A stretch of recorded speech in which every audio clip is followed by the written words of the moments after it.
जब ये जर्नैल जजीरों के ठेके कर रहे होते हैं, जब ये उनकी खरीदो फरोख्त कर रहे होते हैं, तो उनकी ऑडियोज किधर है? ये कहना पड़ता है कि वाकई हमारी स्टैब्लिशमेंट का जो दिमाग है वो है नहीं।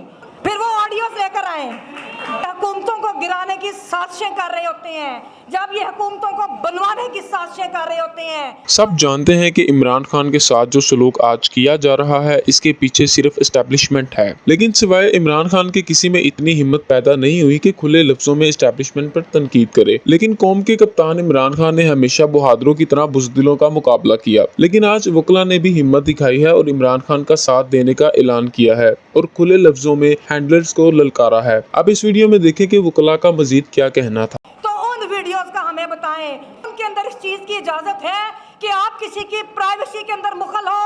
क्या आपका आइन इस चीज की इजाजत देता है कि आप इंसानी वकार के खिलाफ उनकी निजी गुफ्तगू को रिकॉर्ड करें? और अगर ये कानून इजाजत देता है तो फिर मैं ये पूछती हूँ कि जब ये जर्नैल जजीरों के ठेके कर रहे होते हैं, जब ये उनकी खरीदो फरोख्त कर रहे होते हैं, तो उनकी ऑडियोज किधर है?